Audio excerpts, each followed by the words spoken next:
सैनिक school exam 2025 अगर marks बहुत कम हैं तो क्या करें। ये वीडियो बेसिकली उन बच्चों के लिए डेडिकेटेड है जिन बच्चों के मार्क्स उम्मीद से बहुत कम हैं, जिनकी ऑल इंडिया रैंक बहुत ज्यादा हाई है या जिनका सैनिक स्कूल में जाने का सपना लगभग टूट चुका है। वीडियो को एंड तक देखिएगा। वीडियो का एंड तक देखते देखते आप डेफिनेटली अपने आप को बहुत मोटिवेट फील करने वाले हैं और वहां से आप लोग एक नई जर्नी का भी स्टार्ट कर सकते हैं और क्या क्या संभावनाएं हो सकती हैं कंप्लीट बात करने वाले हैं इस वीडियो में। और वीडियो आपको अच्छा लगता है तो और लोगों तक शेयर करने की जिम्मेदारी आपकी रहेगी और लाइक जरूर करिएगा। चैनल पे नए हैं तो सब्सक्राइब कर लो, क्योंकि इसी तरह से हम बहुत सारे एजुकेशनल वीडियोस और इंफॉर्मेटिव वीडियोस लगातार इस पे अपडेट करते रहते हैं। देखिए, सबसे पहली बात कि कम मार्क्स से मेरा यहाँ पे मीनिंग है क्या।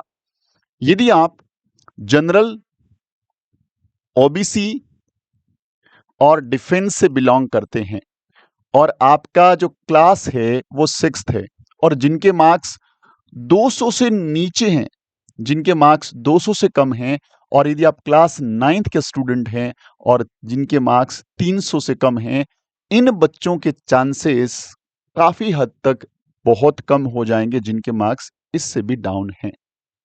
और यदि आप एससी और एसटी से बिलोंग करते हैं तो इनके लिए एक फिक्स नंबर तो मैं नहीं लिख सकता यहाँ पे।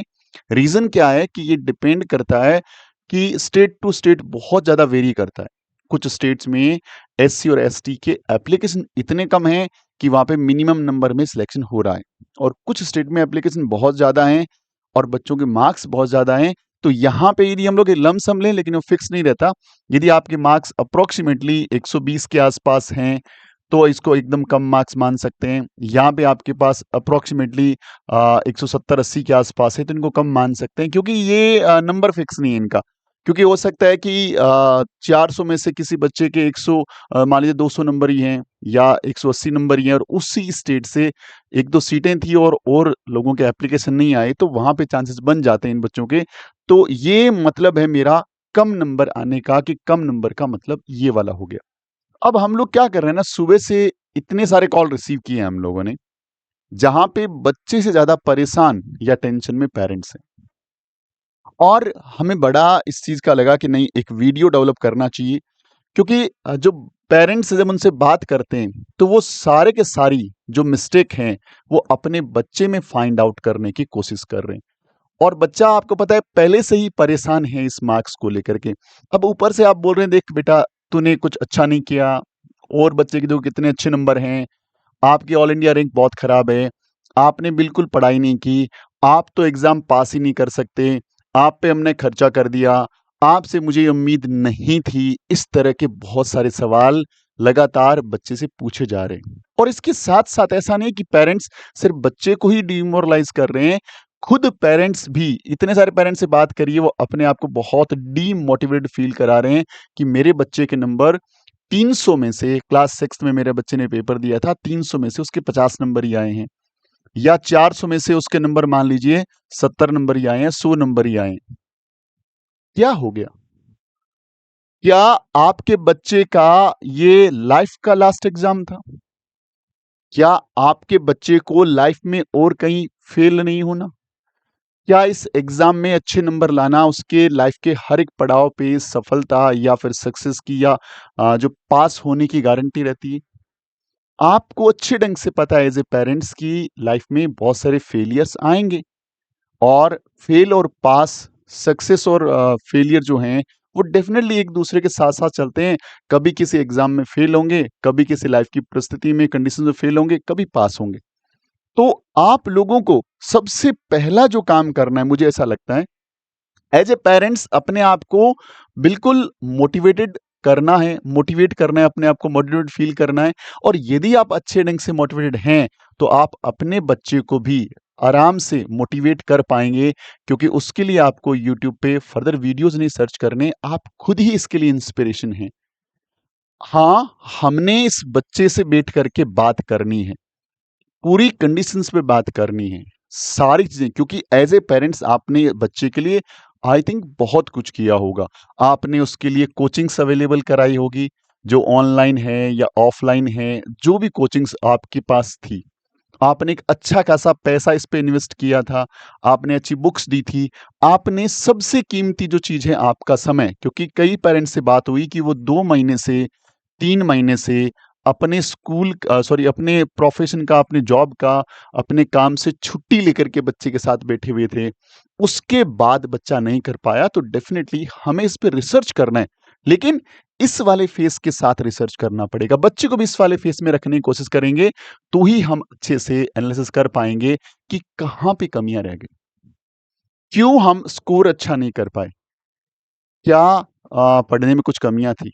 तो ये सारी चीज़ें हमें बैठ के रिसर्च करनी है।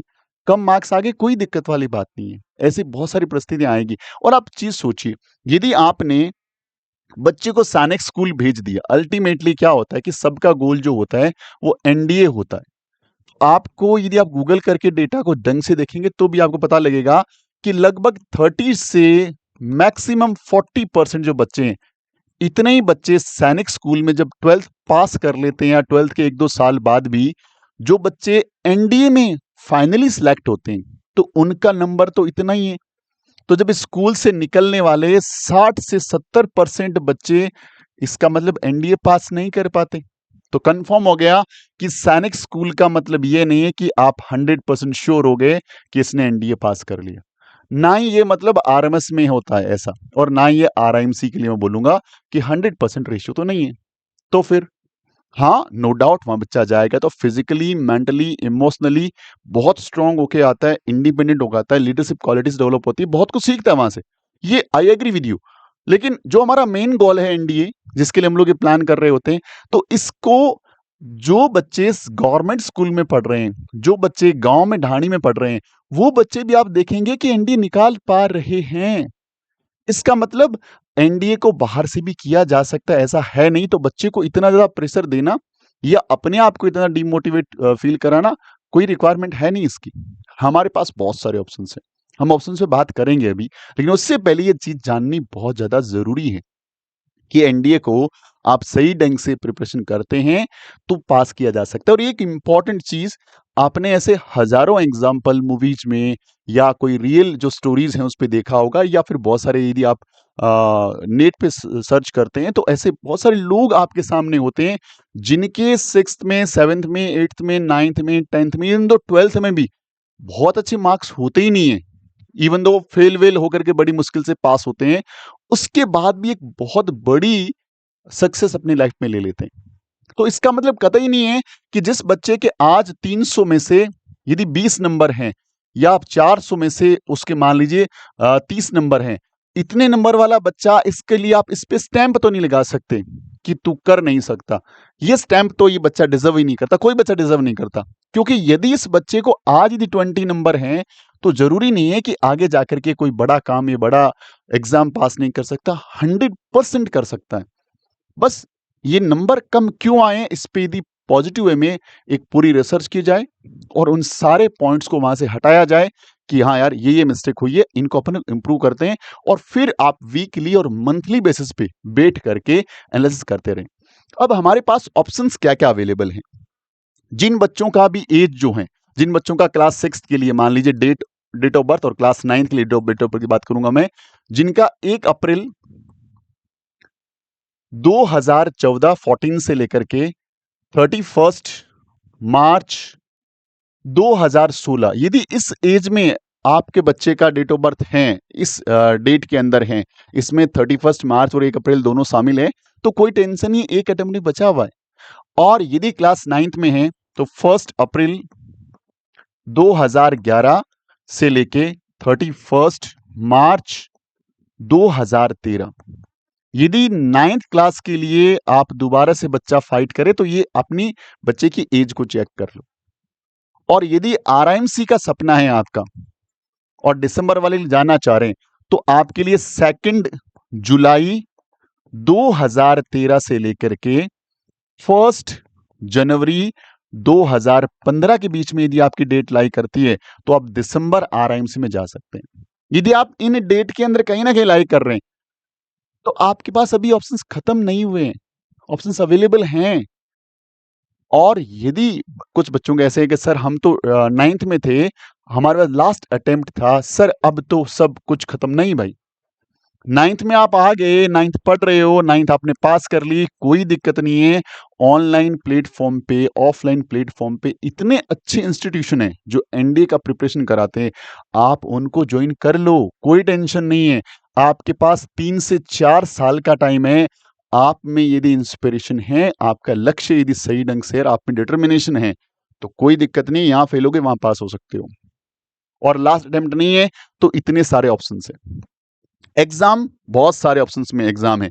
सैनिक स्कूल है, आरएमएस है, यूपी सैनिक स्कूल है, जेएनवी नवोदय स्कूल है, गुरुकुल कुरुक्षेत्र स्कूल है। इतने सारे स्कूल्स आपके पास पड़े हुए। रिसर्च करिए, इन पे काम करिए, इन पे। इनमें मोस्टली एग्जाम सेम सा ही रहता है। क्लास 6 का यदि लेवल है तो लगभग सब में सेम है, 9th का लेवल है लगभग सब में सेम है। तो भागिए ना, दोबारा से प्रिपरेशन करिए। अब कहानी आती है सर हमने पिछली बार ट्राई किया था, नहीं हो पाया, कोई दिक्कत नहीं है। आप आइए, हमारे हमसे ज्वाइन करिए, या कोई दिक्कत नहीं है। आप गूगल करेंगे, यूट्यूब करेंगे, आपको इतने सारे अच्छे कोचिंग्स आप इंडिया में काम कर रहे हैं, बहुत अच्छे टीचर्स काम कर रहे हैं। अब देखिए, आप उनसे जुड़िए और जुड़ने के बाद अपनी पूरी जर्नी को दोबारा से काम करिए। आप आराम से अच्छे नंबर लेके आ सकते हैं। तो कहीं ऐसा लिखा हुआ नहीं है कि इस बार नहीं कर पाया तो दोबारा से नहीं कर सकते। और यदि आपके मार्क्स ठीक ठाक थे और इस बार आपके नंबर नहीं लगा, तो आप हमारे पास आइए, हम आपको एक राइट प्लेटफॉर्म देंगे, एक आपके परफॉर्मेंस के अकॉर्डिंग आपको बैच अवेलेबल कराएंगे। और आप में जो जो कमियां रह गई है वो हमसे पहले शेयर करिएगा, हम उन पे सबसे पहले उन पे काम करेंगे और आपको लेके जाएंगे कहां तक, एकदम टॉप रैंक तक लेके जाएंगे। लेकिन उसके लिए भी as a student, as a parents, आपका माइंड सेट बहुत पॉजिटिव होना चाहिए और दोबारा से प्रयास करने की वो हिम्मत और डेडिकेशन पहले से ज्यादा होना चाहिए। यदि जितने कम मार्क्स हैं, उतनी बड़ी inspiration as a parents, as a student आप में लानी पड़ेगी, तभी जाके चीजें हो पाएगी। तो ये सारी बातें मुझे लगता है कि हर पेरेंट्स को, हर बच्चे को समझना पड़ेगा कि यहाँ हमारे मार्क्स कम है, कोई दिक्कत नहीं है। हमारे इतने कम मार्क्स है कि काउंसलिंग पार्टिसिपेट करने से हमें पता लग गया कि नंबर हमारा नहीं आएगा, कोई दिक्कत नहीं है। स्टार्ट योर जर्नी अगेन, दोबारा से अपनी जर्नी को स्टार्ट करिए। मैंने आपको बता दिया, आपके पास अटेम्प्ट नहीं है तो क्या करना है, अटेम्प्ट पड़ा है तो क्या करना है, और इसके लिए आप किसी भी अच्छे इंस्टीट्यूशन से गाइडेंस ले सकते हैं। इसका मतलब ये नहीं है वीडियो मैंने बनाया तो आप सिर्फ मुझे ही कॉल करें। बहुत सारे कोचिंग्स आप यूट्यूब करेंगे, इतने कोचिंग्स अच्छे हैं जो सारे के सारे काम कर रहे हैं। किससे भी गाइडेंस लीजिए, प्रॉपर गाइडेंस लीजिए, और अपना पूरा का पूरा जितना फ्रस्ट्रेशन, जितनी जो दुख है आपको अभी हुआ है, उसको पूरा झोंक दीजिए, लगा दीजिए उसको पॉजिटिव वे में कि इस बार कुछ भी हो जाए, मुझे इंडिया के टॉप 100 रैंक्स में आना है। और जब टॉप 100 रैंक में आता है ना, तो बच्चा ये नहीं देखता कि मेरा होगा कि नहीं होगा। वो कट ऑफ जाके वीडियो नहीं देखता कट ऑफ का, वो कट ऑफ के मार्क्स नहीं देखता क्योंकि उसको जरूरत नहीं है। वो देखता है कि मुझे कौन सा स्कूल लेना है। तो आपको अब उस स्थिति में जाना है तो मेहनत पहले से 5 गुनी करनी पड़ेगी, एकदम पॉजिटिव एटीट्यूड के साथ।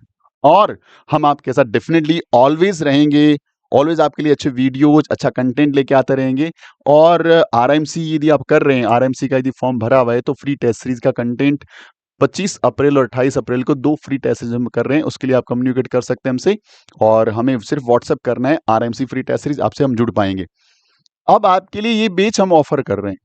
इस तरह के बेचेस में आपको एक ही बेच के अंदर सैनिक स्कूल, राष्ट्रीय military school, Navodaya school, UP सैनिक स्कूल, गुरुकुल कुरुक्षेत्र और भी वेरियस एग्जाम। क्यों बोल रहा हूं मैं ऐसा? क्योंकि हमने इन सारे एग्जाम का कंटेंट देखा और उससे एक हाई लेवल का कंटेंट सेट करके तैयार कर लिया। अब आपको सब्जेक्ट पे काम करना है, सब्जेक्ट ओरिएंटेड होना है, एग्जाम ओरिएंटेड नहीं होना। एग्जाम्पल फॉर मैथ्स को पकड़ा तो मैथ्स को फिर जीरो से लेकर एडवांस तक पढ़ दो। आप चाहे सैनिक आता है, मिलिट्री आता है, नवोदय आता है, यूपी आता है, क्या फर्क पड़ता है? उसी ढंग से रीजनिंग उठाओ पढ़ दो, उसी ढंग से आप साइंस को उठाओ पढ़ दो, एसएसटी उठाओ पढ़ दो, हिंदी उठाओ पढ़ दो, जीके उठाओ पढ़ दो। जो भी सब्जेक्ट्स हैं उनको बढ़िया ढंग से, पहला काम हमारा रहता है कि हम बच्चे में इंटरेस्ट क्रिएट करें पढ़ने का, उसको डिसिप्लिन करें, उसको कंसिस्टेंसी लेके आएं, उसको मोटिवेट करें कि जहां पे कमियां रही ना, करना कैसे है, क्योंकि वो बहुत कम लोग बताते हैं। और वहीं से बच्चे के साथ तो हमें क्या, हमारा मेन जो टारगेट पॉइंट है, मेन जो हमारा काम करने वाला फैक्टर है, वो तो स्टूडेंट है।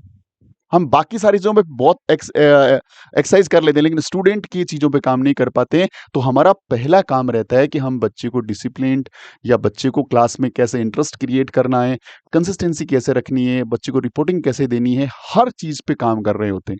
और पूरे साल भर में 3 से 4 बार syllabus, revision, test series, all India test series, doubt sessions, PTM और मोटिवेशन क्लासेस, इतना सब कुछ दे देते ना कि बच्चा कहीं अटकता ही नहीं है। तो ये सारी चीज़ें आपको मिल जाती है इसी बैच के अंदर, तो एक ही बैच में आप सब कुछ ले सकते हैं। बट बैच के लिए लेट मत करना, क्योंकि अभी 31 मई तक हमारे एंड से बहुत बड़ा ऑफर चल रहा है। यदि आप पिछले साल तैयारी कर चुके हैं, एक फीस वहाँ पे दे चुके हैं, तो फीस के अंदर एक आपको अच्छा खासा डिस्काउंट हम देंगे। इसका एक ही रीज़न है कि आप लोगों को कहीं ये ना लगे कि यार इतनी बार फिर दोबारा से एक बड़ी फीस देनी है, नहीं, कम फीस में बेहतरीन से बेहतरीन पढ़ाएँगे आपको। बस आप में जो चीज़ें मैं आपसे रिक्वायर्ड कर रहा हूँ, वो चीज़ें आप में होनी चाहिए, डेडिकेशन, डिटर्मिनेशन और वो आग होनी चाहिए कि जो आपको टॉप 100 की रैंक्स तक लेके जाने की। अगेन अपने को बेहतरीन रैंक से पढ़ाई करनी है, रिजल्ट आएगा उसको देखा जाएगा, बात की बात है। अब ये डैशबोर्ड नंबर जरूर नोट डाउन कर लीजिए। इस डैशबोर्ड नंबर पे आप हमें किसी भी तरह की क्वेरी के लिए व्हाट्सएप कर सकते हैं। कॉल्स रिसीव कर पाना थोड़ा सा मुश्किल हो रहा है, क्योंकि बहुत कॉल हमारे पास पहुंच रहे हैं। और इस नाम से और इस लोगो से आप प्ले स्टोर से हमारा ऐप इंस्टॉल कर सकते हैं। इस क्यूआर कोड से भी ऐप इंस्टॉल किया जा सकता है, और इस क्यूआर कोड से हमारा व्हाट्सएप चैनल ज्वाइन कर सकते हैं। Thank you very much. यदि वीडियो अच्छा लगता है, लाइक, शेयर और एक प्यारा सा कमेंट इस वीडियो में मैं आपसे उम्मीद करूंगा कि जरूर दीजिएगा। कि आपको थोड़ा सा मोटिवेशन लगता है तो अपने सारे सोशल मीडिया हैंडल पे जरूर शेयर करिएगा। इस वीडियो के लिए रिक्वेस्ट मैं इसलिए कर रहा हूं क्योंकि ये वीडियो मुझे लगता है कि कई लोगों को चेहरों पे स्माइल ला सकता है, कई लोगों को थोड़ा अच्छा फील करा सकता है।